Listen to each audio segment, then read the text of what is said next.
You did not stop being loyal because they hurt you once. Your loyalty shattered when you finally saw how much of yourself had been disappearing to keep it intact. The shock was not only what they had done, it was the recognition that every time you protected the bond, something inside you had been paying for that protection. Before that moment, loyalty felt like one of your finest qualities. You stayed after difficult conversations. You remembered the pain beneath another person's behavior. You gave context to their silence and patience to their inconsistency. You believed that leaving too soon would reveal a failure of love in you, so you remained long after remaining had ceased to be an act of love. Then an ordinary moment changed the meaning of everything. Perhaps they dismissed something you had explained many times. Perhaps your fingers hovered above the phone while you searched for gentler words to describe a wound they already understood. Nothing dramatic had happened, yet the old explanation no longer worked. You could suddenly see the labor required to keep calling this loyalty. The realization rarely arrives as clean anger. It may first appear as a strange absence. You do not rush to defend them. You do not immediately turn their behavior into evidence of their hidden pain. Your mind begins the familiar work of interpretation, but another part of you remains still. For once, understanding them does not erase what happened to you. That stillness can feel frightening because your loyalty was never only a decision about another person. It was also a story about who you were. You were the one who did not abandon people when they became difficult. You were the one who could hold complexity, forgive imperfection, and remain humane when others withdrew. To question the bond was to question your own goodness. This is why loyalty does not simply weaken. It shatters. A habit can be adjusted, but a moral identity breaks when its hidden cost becomes visible. You are not merely deciding whether someone deserves another chance. You are confronting the possibility that what you call devotion may have required you to distrust your own experience. Your body often registers this recognition before your language catches up. The jaw tightens at the familiar excuse. The chest grows quiet when another apology asks for nothing to change. You notice that relief comes not when they reassure you, but when the conversation ends. These reactions do not deliver a final verdict. They reveal how expensive contact has become. For a long time, you measured loyalty by how much discomfort you could endure without changing your heart. The more you tolerated, the more faithful you believed yourself to be. Yet endurance can become a dangerous measure of love because it makes suffering appear meaningful merely because it has lasted. Time invested begins to feel like evidence that more time must be given. The cost entered the hours before you spoke, when you rehearsed the least threatening version of the truth. It entered the days afterward, when you wondered whether your tone had caused their refusal. It entered every decision to postpone your own clarity until they were ready to receive it. You believed you were preserving the relationship, but you were often preserving only the conditions under which it could continue. Those conditions included your patience, your restraint, and your willingness to reinterpret absence as difficulty and indifference as confusion. The bond remained intact because you kept absorbing the meaning of what the other person would not face. What appeared to be mutual continuity was often maintained by one person carrying the psychological consequences for both. Through a Jungian lens, this is where the persona becomes painful. The loyal person is not false. Your tenderness, endurance, and capacity to understand are real. But when loyalty becomes the only acceptable face you may show, the persona begins to exclude every response that could threaten belonging. Anger, disappointment, refusal, and the wish to leave are pushed out of sight. What was excluded did not disappear. It returned as exhaustion, numbness, delayed replies, and a growing wish not to explain yourself again. You may have called these reactions coldness because they contradicted the person you believed you had to be, yet they were not proof that love had died. They were evidence that love could no longer carry the entire burden alone. The shattering begins when the cost becomes specific. You see the friendship you neglected because someone else's crisis always came first.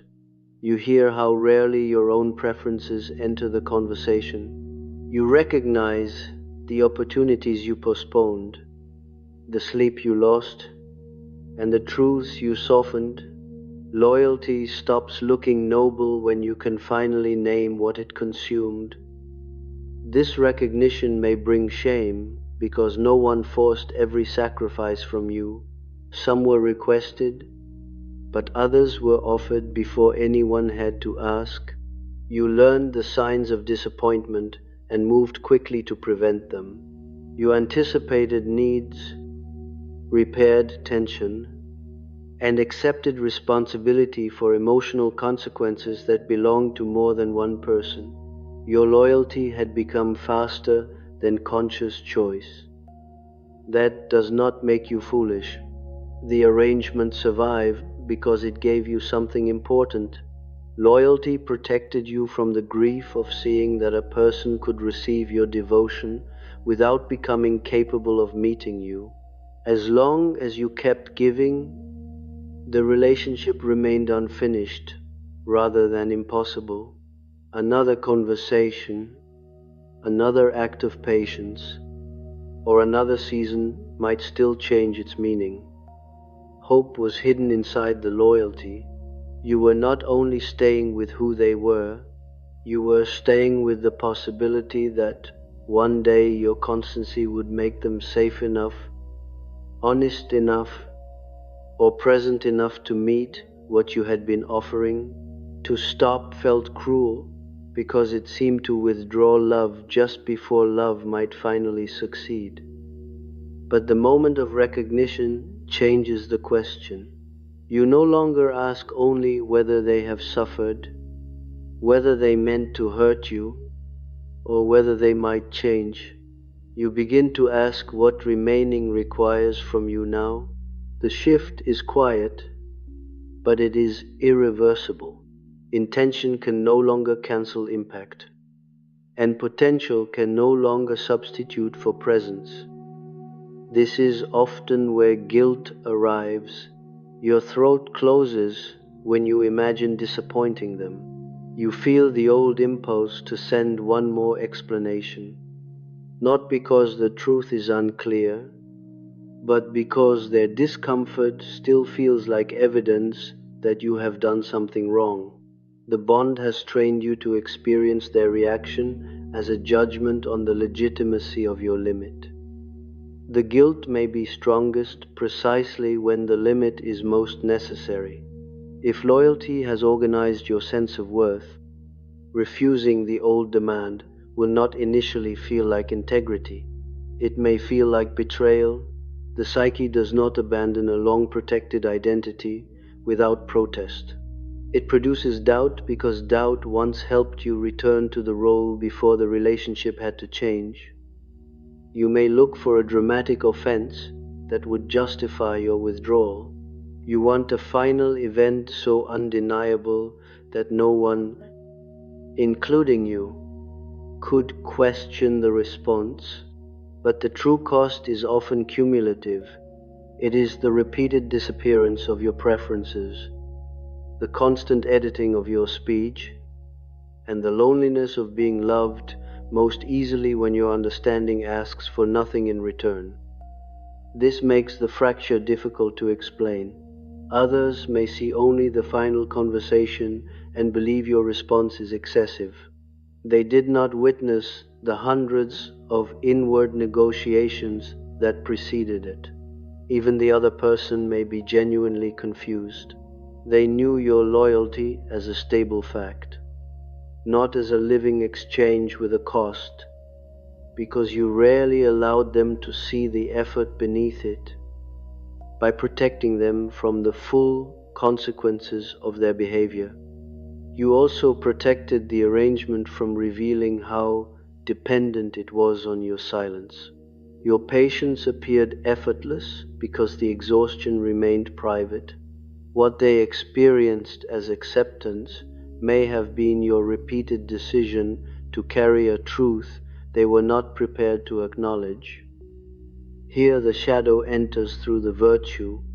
Beneath the loyal identity may live anger you considered unworthy, and resentment you translated into compassion before it could speak.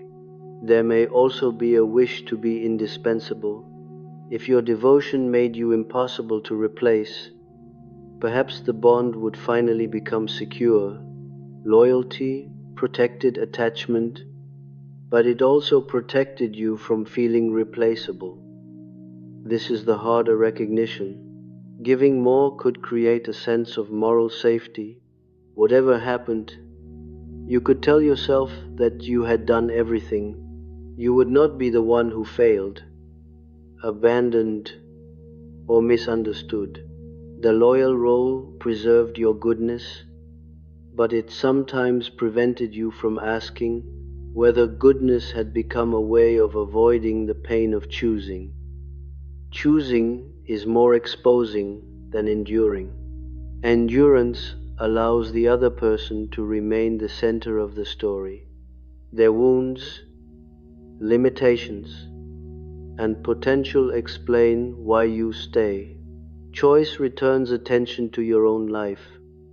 Where no explanation can decide for you, you must face what the bond costs even when the other person is wounded, sincere, and not entirely wrong. This is why seeing the cost does not instantly make separation simple. Love may remain, tenderness may remain.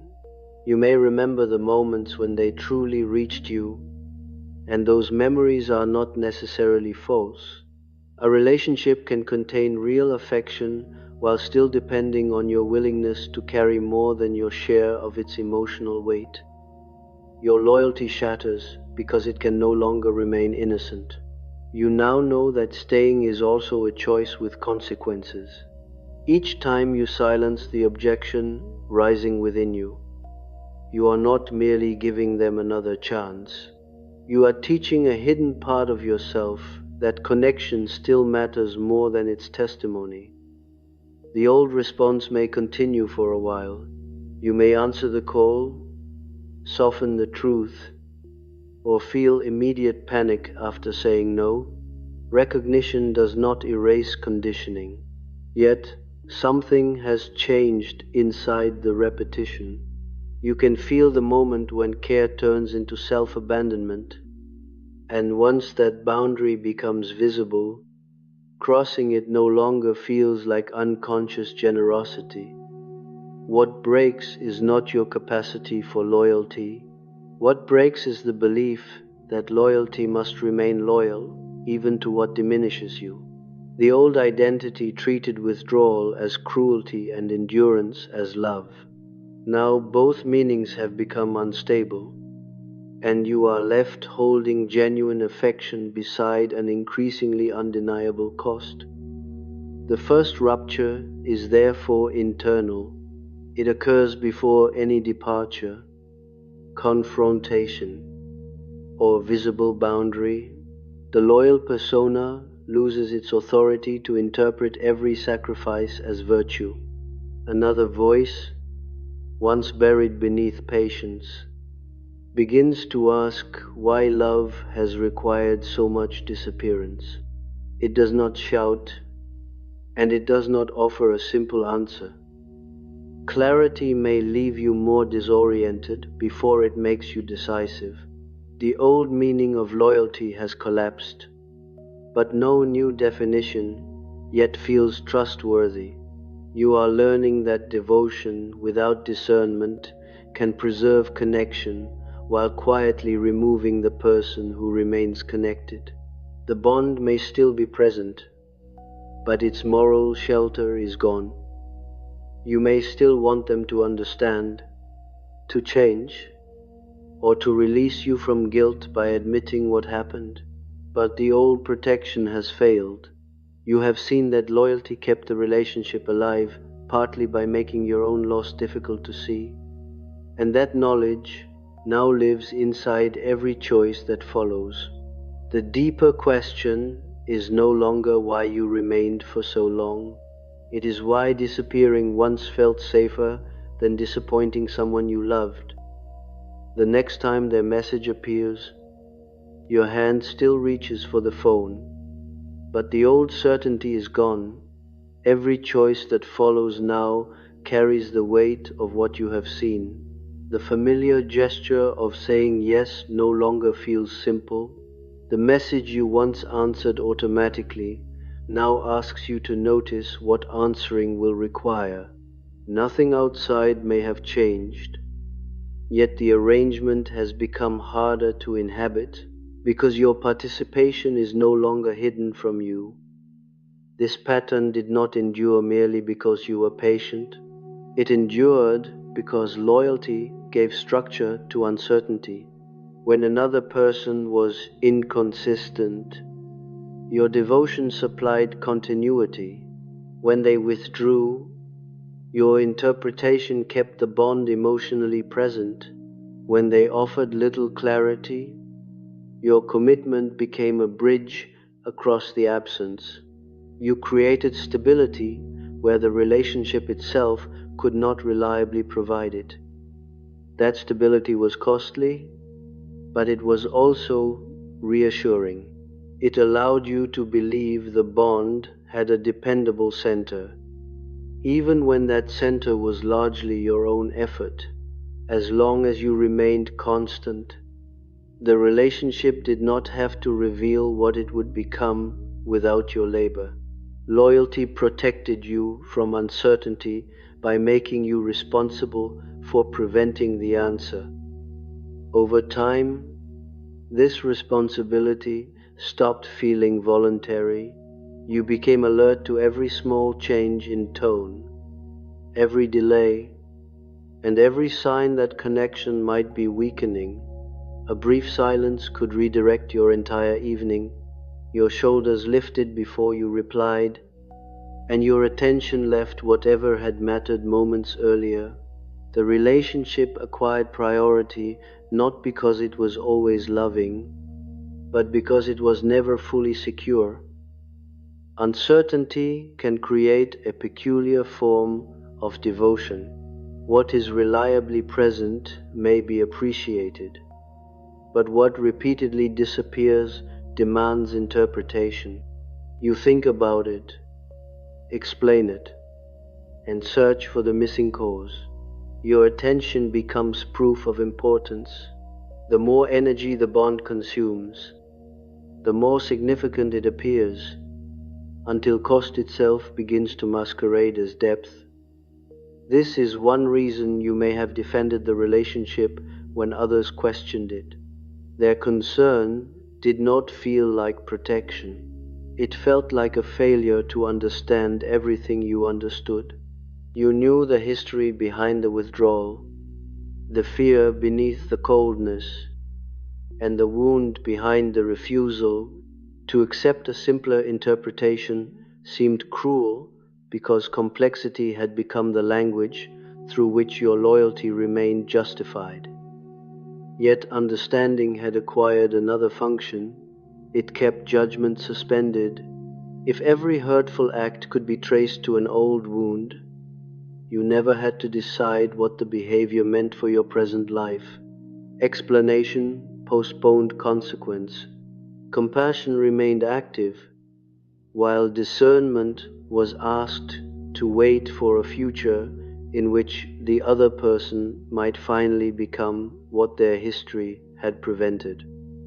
The psyche often preserves an attachment by dividing knowledge into separate rooms. In one, you know exactly what happened. In another, you hold the reasons it should not count too heavily. You move between them without allowing the two truths to meet. The fracture begins when they finally occupy the same thought. Their pain may explain the behavior, and the behavior may still be costing you your life. This is not a rejection of empathy. It is the end of using empathy to neutralize perception. Sensitivity becomes destructive only when it is required to understand everyone except the person who is understanding. Your awareness of another person's inner world may be profound, but it cannot determine how much of your own reality must be surrendered to remain close to them. The loyal identity may have been reinforced long before this particular bond appeared. Perhaps your family praised the person who kept peace, remembered birthdays, forgave quickly, and did not make conflict harder. Perhaps no one explicitly demanded your self-denial. They simply responded more warmly when your needs were quiet and your understanding was available. Approval taught the pattern without ever naming it. In Jungian terms, a complex becomes active when an old emotional arrangement begins, organizing present reactions before conscious choice can enter. The person before you may be new, but the urgency is familiar. Their disappointment awakens an older fear that connection can be lost through refusal. You are not remembering the past as a story. You are repeating its logic through the speed of your response. This explains why a reasonable boundary can feel emotionally disproportionate. The present request may be small, yet saying no touches an entire structure of belonging. Your mouth prepares an apology before you have decided whether one is needed. You begin offering context, reassurance, and alternatives. The limit becomes surrounded by care because some part of you expects a naked refusal to endanger the bond. The pattern then enters adult relationships in forms that appear admirable. You become dependable, perceptive, and difficult to disappoint. You remember what matters to others and adjust before they ask. People feel safe bringing their complexity to you. What they may not see is how rarely you arrive without already editing the parts of yourself that could make their comfort less certain. At work, loyalty may look like accepting the unfinished task, covering the absence, or becoming the person who can always be trusted. Competence brings recognition, but it also creates a trap. The more reliably you absorb what others leave behind, the less visible the unequal arrangement becomes. Eventually, people praise the strength that prevents them from noticing how much the strength is consuming. In friendship, the same structure may appear as endless availability. You know who calls only when life has collapsed. You recognize whose stories occupy the entire conversation. Still, you may hesitate to name the imbalance because the role gives you a clear place in their life. Being the one they need can feel more secure than discovering whether they are curious about the person beyond the need. In intimate love, loyalty can become a promise that no evidence is allowed to revise. You may believe commitment means remaining the same person regardless of what the relationship reveals. But mature commitment must respond to reality. A vow that cannot learn becomes obedience to the past. It protects the original decision even when the conditions that gave the decision meaning have disappeared. This is where the cost moves beyond exhaustion. The deeper loss is your capacity to update your understanding. You keep relating to remembered tenderness, while present behavior offers something else. The image of who they can be competes with the person who repeatedly arrives. Loyalty asks memory to overrule evidence, and the relationship becomes organized around preserving an earlier interpretation. Projection may also enter quietly. You see in the other person the depth, courage, or capacity for love that you have invested in the bond. Some of it may genuinely belong to them. Some may be the unlived part of you placed inside their potential.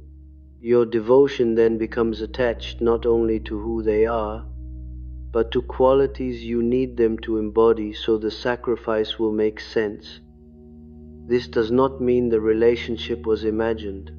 It means perception and longing became intertwined. You loved what was present, but you also loved what your loyalty kept expecting to emerge. When the cost becomes visible, you grieve two losses at once. You face the person more clearly, and you face the future version whose arrival had justified so much waiting. The pattern survived because waiting was not empty. It provided purpose. There was always something to repair, understand, or endure. Your role remained clear, and clarity of role can feel safer than uncertainty about desire.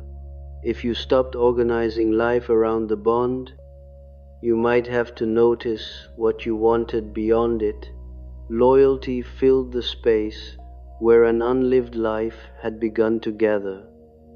Small desires were often the first to disappear. You stopped choosing the restaurant because their preference seemed stronger. You abandoned the quiet evening when another crisis arrived. You delayed a project, a friendship, or a period of rest. Because the relationship required attention, no single surrender appeared decisive. But together they taught desire that it would always be interrupted by something more urgent. Eventually, preference itself can become faint. When someone asks what you want, you search first for what will create the least friction. The answer forms around the emotional weather rather than your own inclination. This is not because you possess no desire. Desire has learned that expression creates negotiation, while usefulness receives immediate permission. One path feels risky, and the other feels morally safe. Because the loyal role protected you from the guilt of choosing, you may wait for the other person to make the decision for you. They must become unmistakably cruel, distant, or indifferent before leaving can feel innocent.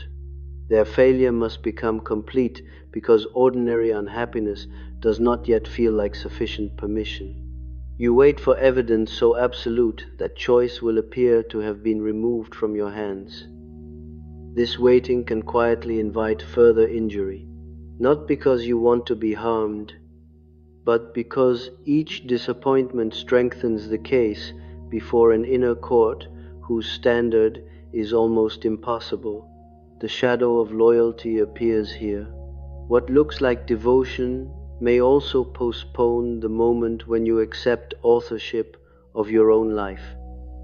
The shadow reversal is painful because it reveals how loyalty can preserve passivity. Remaining endlessly devoted may appear active, but it can delay the moment when you accept responsibility for choosing. If the other person must change first, then your future remains dependent on their awakening. Your loyalty keeps you bound not only to them, but to the hope that they will make your decision unnecessary. Once this becomes visible, anger may intensify. Some anger belongs to what they did, Some belongs to the years you waited for them to release you from a choice that was always partly yours. This recognition must remain tender. You did not knowingly design the prison. You kept using the form of goodness that had once made attachment safer, even after its protection became confinement. Now the old system begins to lose coherence. You may notice that explanations no longer calm you. Their apology may sound sincere and still fail to restore the previous closeness. Promises that once reopened hope may now leave your chest strangely unmoved. The change can frighten you because emotional distance appears before you have consciously decided what the relationship should become. You may try to recover the former feeling by remembering better times, reading old messages, or imagining the person beneath their defenses. But memory can no longer perform its old task without resistance. The present keeps entering the picture. What once looked like patience now contains postponement. What once looked like faith now contains a refusal to let evidence alter the story. Still, seeing the architecture does not tell you what to do. It only removes the innocence of not knowing. The bond may deserve grief, conversation, distance, or a form you cannot yet imagine. No Jungian concept can decide this for you. Psychology can reveal the hidden arrangement, but it cannot spare you from the uncertainty that begins when the arrangement stops deciding automatically. The unresolved question is no longer whether you are loyal. It is what your loyalty now serves. Does it serve affection that can meet reality, or an old structure that survives by consuming your perception? You may not yet know the answer, but the role that once answered for you has begun to fail, and its failure leaves both your love and your life exposed. Exposure is what makes this stage so difficult. Once the loyal role stops answering for you, every feeling that it kept organized begins to arrive without instruction. Love no longer tells you to stay. Anger does not necessarily tell you to leave. Grief offers no verdict at all. You are left with conflicting truths that the old identity once compressed into a single command. At first, the change may appear in actions too small for anyone else to notice. You wait before replying. You do not volunteer to repair a silence you did not create. You allow another person to carry the discomfort of their own disappointment. Yet your pulse quickens as if something irreversible has happened. A small pause can feel like the beginning of abandonment. The guilt arrives because your psyche still associates immediate availability with relational safety. It does not ask whether the demand is fair. It only recognizes that you have interrupted a pattern that once preserved connection. The stomach tightens, the mind searches for justification, and your fingers move toward the phone. Returning to the role promises immediate relief. This relief can be mistaken for proof that compliance was right. You say yes, the tension falls, and the relationship seems restored. But what has been restored is often predictability, not mutuality. The old arrangement knows how to reward your return. It quiets the guilt quickly, which makes the sacrifice appear wiser than the refusal that exposed it. The most difficult cost may therefore emerge only when you stop paying it. While you were constantly accommodating, you had little time to feel what accommodation had accumulated. Refusal creates space, and the space fills with anger, fatigue, and memories that seemed unimportant when they occurred. The account becomes visible only after you stop adding new losses to it. Anger may begin attaching itself to ordinary scenes. You remember the evening abandoned for a crisis that was forgotten the next day. You hear the apology you accepted because challenging it felt exhausting. You see how often gratitude replaced reciprocity. None of these moments alone explains the fracture, but together they reveal how your life was divided into pieces small enough to surrender. This anger is not automatically wisdom. It can become indiscriminate, turning every tender memory into deception and every act of giving into evidence against the other person. The psyche sometimes corrects years of denial by moving toward the opposite extreme. What was once idealized becomes condemned, yet wholeness cannot be built by replacing one incomplete story with another. Some of what you gave was freely given. Some moments were real. There were times when your loyalty expressed love rather than fear, and times when the other person met you with whatever capacity they possessed. Seeing the cost does not require declaring the entire bond false. It requires allowing affection and injury to exist without one being used to erase the other. This creates a grief more demanding than simple blame. If they were only cruel, your departure could feel clean. If you were only innocent, your anger could remain uncomplicated. But human bonds rarely grant that purity. A person may have loved you and still accepted sacrifices they should have questioned. You may have loved them and still concealed the conditions under which your love was becoming resentment. The concealed resentment is part of the shadow that loyalty kept out of sight. Each unspoken no did not vanish when you said yes. It entered the relationship as distance, fatigue, or a quiet wish that the other person would finally notice without being told. You continued giving, but some part of the gift had begun waiting for recognition. That waiting formed an invisible contract. You would remain patient, perceptive, and forgiving. In return, they would eventually understand the depth of what you had carried and choose you with equal seriousness. The agreement may never have been spoken, yet your devotion depended on it. When recognition did not arrive, disappointment felt like betrayal of terms the other person may not have known existed. This does not excuse their indifference. It reveals the full structure. By hiding the cost, you deprive the relationship of the chance to respond to reality. You may have feared that naming your need would make the love less genuine. If they truly cared, they should notice, but the test protected you from the exposure of asking clearly and receiving an answer you could not reinterpret. Here, loyalty reveals another hidden function. It allowed you to give without fully risking reception. Giving kept you active, morally certain, and difficult to reject.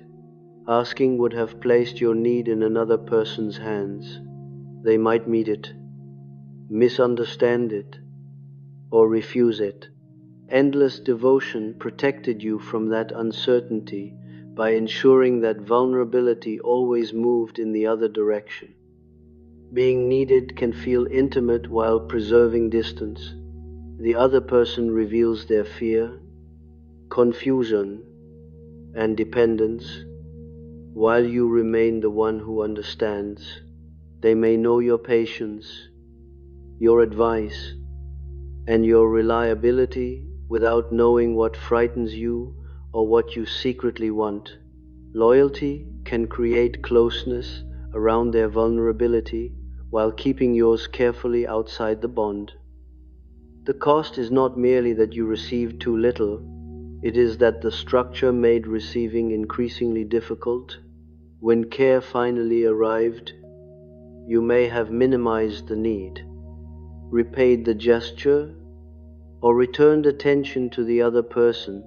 Your chest tightened beneath tenderness because being cared for removed the familiar protection of usefulness. You had to remain present without earning your place. Through a Jungian frame, this is where the shadow complicates the loyal persona. The conscious identity says, I give because I love. The shadow adds, I also give because giving protects me from needing openly. Both may be true. The second truth does not contaminate the first. It makes your loyalty human rather than morally perfect. The recognition can feel humiliating because perfection was part of the shelter. You wanted to know that whatever happened, your motives were pure. Yet no deep attachment is sustained by a single motive: love, fear, hope, control, tenderness, and self-protection can occupy the same gesture. Individuation begins when the psyche no longer has to divide you into the loyal self and the unacceptable rest. As this division weakens, you may feel less certain about every past decision. You wonder which sacrifices were loving and which were frightened. You question whether your patience helped or merely postponed. The mind may attempt to review the entire relationship and produce a final judgment.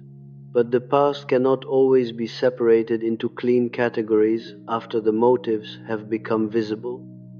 What matters now is not achieving perfect interpretation. It is noticing what happens when the old response begins again. You feel the request enter your body. You hear yourself preparing the familiar reassurance. Then a pause appears between impulse and action. Inside that pause, guilt and preference meet for the first time without loyalty immediately deciding which one must disappear. The preference may be surprisingly modest. You want to finish your meal before answering. You want an evening that is not reorganized by someone else's mood. You want to speak without cushioning every sentence, because these desires are ordinary. You may doubt their legitimacy. The old role expected a dramatic reason before your life was allowed to remain your own. Nothing dramatic may happen when you honor the preference.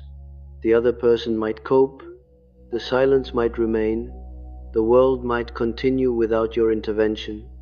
This can bring relief, but it can also bring sorrow.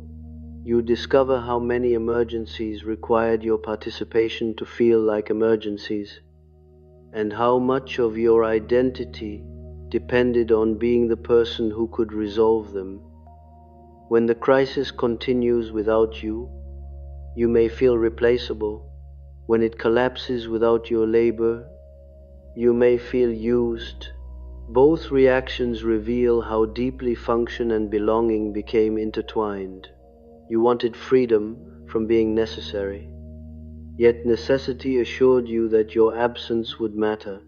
Losing the burden also means losing the evidence that once proved your importance.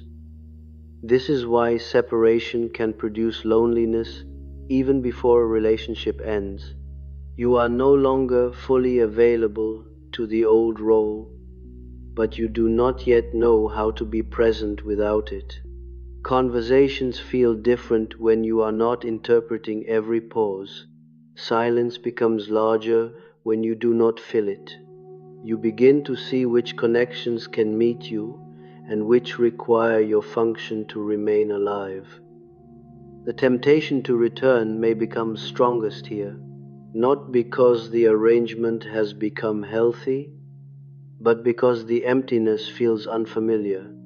You may miss being called, consulted, and depended upon. You may even miss the exhaustion because it gave the day a clear emotional purpose. A costly identity can still be mourned when it begins to lose its place. Others may sense the shift before you explain it. They may ask whether something is wrong because your usual warmth is no longer performing the same labor. Their question can awaken shame. You worry that discernment has made you cold, or that your attention to cost has made every act transactional. The loyal persona warns that only selfish people count what love requires. But the counting did not begin when you became selfish. It began when the cost exceeded what your silence could continue disguising. Resentment is often an account kept by needs that were never allowed to speak directly. The task is not to worship the account or deny it. It is to understand why love required secret bookkeeping in the first place. You may discover that some people respond when the truth becomes visible. They ask what they missed. They tolerate your anger without demanding immediate reassurance. Others respond by increasing the pressure, offering affection only when you return to the familiar role. Neither response instantly resolves the bond, but both reveal what your former loyalty prevented you from learning. The deepest fear is not simply that someone will leave. It is that they will stay and love you differently once you are no longer endlessly accommodating. You may have built your identity around the belief that loyalty made you worthy of closeness. Without the sacrifice, you must encounter the possibility of being known as limited, disappointed, angry, and still deserving of relationship. That possibility is not yet comfortable. Your body may still read another person's displeasure as evidence of failure. You may apologize after speaking honestly, then resent the apology. You may set a limit and spend the night constructing arguments against it. The old complex has lost authority, but it has not lost its voice. It continues offering guilt as a path back to certainty. Still, certainty is no longer the same as truth. You have begun to recognize that peace purchased through disappearance cannot settle you for long. Returning may reduce immediate tension. Yet the cost now announces itself sooner. The jaw tightens, the breath shortens, the inward protest arrives before the loyal persona can turn it into another noble sacrifice. This leaves you in an unresolved place. You cannot fully return to devotion without discernment. But you do not yet know what loyalty looks like when it includes your own reality. Love remains, grief remains, and the wish to be understood remains. What has ended is the old permission to make yourself disappear before anyone else must feel disappointed. Once that permission ends, the change moves quietly into ordinary life. You do not announce that your loyalty has changed. You simply stop arriving before every need has been spoken. You answer when you have the capacity. You allow a request to remain a request instead of receiving it as a command. The difference is small in behavior, but enormous in meaning. At first, others may respond to the missing function rather than the person standing before them. They notice the delayed reply, the unfinished rescue, or the truth that no longer arrives wrapped in reassurance. What feels to you like a modest return to proportion may feel to them like sudden distance because your previous availability had become the measure of closeness. Someone may say that you have changed. Another may tell you that you used to be warmer, easier, or more understanding. The words reach the old wound quickly. Your throat closes, and you search their face for evidence that love is being withdrawn. For a moment, Returning to the familiar version of yourself seems less painful than allowing them to misunderstand the new limit. Yet the accusation contains information. They may genuinely miss you, but they may also miss the person who prevented their feelings from becoming their responsibility. They may miss the version of you who translated every harshness into pain and every demand into need. What they experienced as acceptance may have included your repeated decision to carry truths they were not prepared to acknowledge. This does not mean every protest is manipulation. People organize themselves around what remains consistent, and your loyalty appeared permanent. Some may have had no idea that your generosity contained strain because you worked carefully to hide it. Their confusion can be sincere. They are encountering a cost that became visible to them only after you stopped paying it in silence. The relationship now faces something it was previously protected from.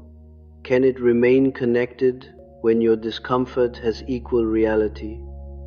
Can affection survive a no that is not immediately softened? Can the other person become curious about the experience behind your withdrawal, or will they focus only on recovering your former availability? These questions are answered through behavior, not promises. Some people begin to adjust. They pause before assuming you will help. They ask what you need and remain present long enough to hear an answer that inconveniences them. The change may be awkward, and old habits may return. Still, the relationship begins carrying its own weight. Mutuality appears not as perfect balance, but as the willingness to notice when one person has been disappearing. Others may increase the pressure. They become affectionate when you resume giving and distant when you maintain a limit. They describe your discernment as selfishness or your quiet as punishment. Their reaction does not automatically make them cruel. It reveals that the bond may have relied on access they understood as love, because access had rarely been questioned. Family systems can resist the change most strongly because roles there are remembered as identity. The one who kept peace is expected to keep peace forever. When you stop absorbing tension, conflict becomes visible in places where everyone believed harmony existed. They may blame the person who stopped concealing the fracture rather than examining the arrangement that required concealment. At work, the shift may be almost invisible. You complete what belongs to you without automatically adopting what others neglected. You feel the familiar pressure when a task remains undone, and your shoulders rise as if responsibility has already chosen you. Then you allow the gap to reveal its true owner. Competence remains, but it no longer volunteers to make every imbalance disappear. Friendships also become clearer. A conversation may fall strangely quiet when you do not ask the next rescuing question. Someone who knew how to receive your attention may not know how to meet your inner life. Another friend may surprise you by noticing the silence and making room for you. The difference was always present, but your constant emotional labor prevented it from becoming visible. In intimate love, the change may create both conflict and possibility. You begin speaking before resentment has hardened, even though your voice feels less certain than your endurance once did. You name what you cannot continue without presenting the other person as entirely wrong. Whether the bond deepens or weakens, it is finally responding to the truth rather than to your ability to suppress it. After these moments, guilt may return with remarkable force. You replay your tone, question your timing, and imagine gentler versions of every sentence. The chest becomes restless long after the conversation ends. This is the old complex attempting to restore safety through self-correction. It assumes that if another person is uncomfortable, your expression must have contained an error. Sometimes an error was made. Emerging refusal can be sharp after years of silence. Anger may speak with more force than the present moment requires because it carries many earlier moments with it. Including yourself in loyalty means taking responsibility for that force without surrendering the truth beneath it. Repair does not require returning to disappearance. This is a crucial distinction. You can regret the way something was said without withdrawing what needed to be said. You can recognize another person's pain without making their pain the final authority. You can remain tender without reopening an arrangement that tenderness once concealed. Loyalty becomes capable of correction without becoming obedience again. You may still over-explain because explanation was once your bridge back to belonging. A simple limit becomes a long account of why you deserve it. Each added sentence quietly asks the other person to approve the reality you have already recognized. When approval does not come, the limit begins to feel unreal. The old role tries to survive by turning your truth into a case that must be won. Gradually, some explanations remain unsent, not as punishment and not as a display of power. You simply recognize that understanding cannot be forced through perfect language. A person may know your reasons and still dislike the change. Their refusal to approve does not make your experience false, just as your clarity does not make their disappointment meaningless. This is where separation becomes sober rather than triumphant.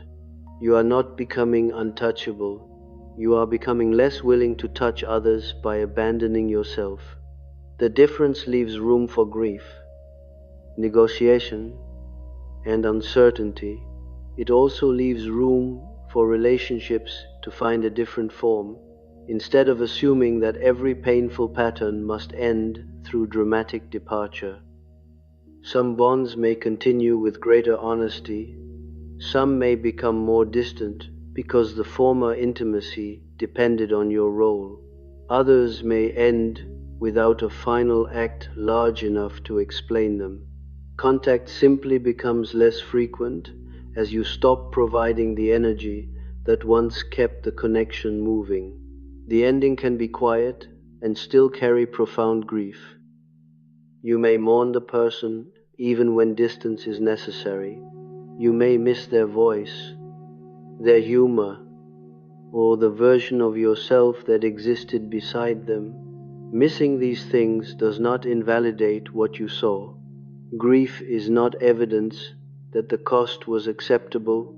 It is evidence that something meaningful can become impossible to continue in its former shape. There may also be grief for the years organized around waiting. You see the life that might have received more attention, the friendships that might have deepened, and the desires that remain postponed. This grief can become harsh if it turns the past into wasted time. Yet the loyalty was not meaningless. It carried you until its protection demanded more than you could continue losing. When the role loosens, time may feel unexpectedly empty. The evening is no longer consumed by interpreting a message or preparing for another person's mood. At first, the quiet can feel like absence rather than freedom. Your attention has spent years moving toward urgency.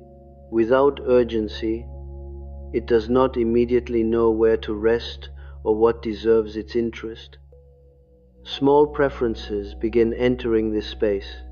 You notice what music you choose when no one else is present. You finish something before responding. You decline an invitation without constructing a moral defense.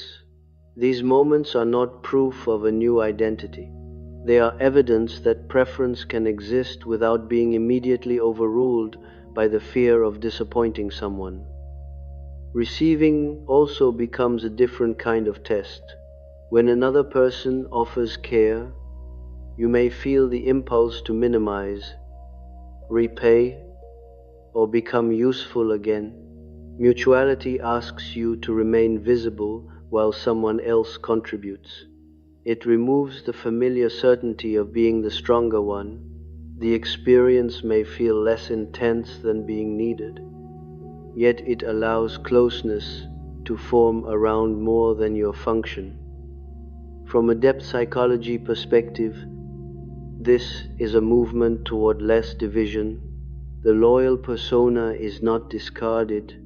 Its patience, steadiness, and compassion remain valuable.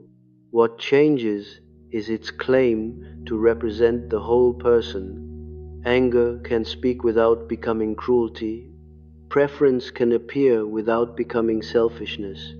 Love can remain without overruling perception. Loyalty now begins to separate from endurance. It may mean staying for a difficult conversation, but not staying silent inside it. It may mean honoring affection while accepting what affection cannot repair. It may mean keeping a promise when reality still supports the promise, and allowing the promise to be questioned when keeping it requires the continued loss of the person who made it. This form of loyalty offers less moral certainty. You can no longer prove your goodness through endless sacrifice. You must decide with incomplete knowledge, knowing that someone may experience your limit as abandonment. The absence of certainty is painful, but it is also honest.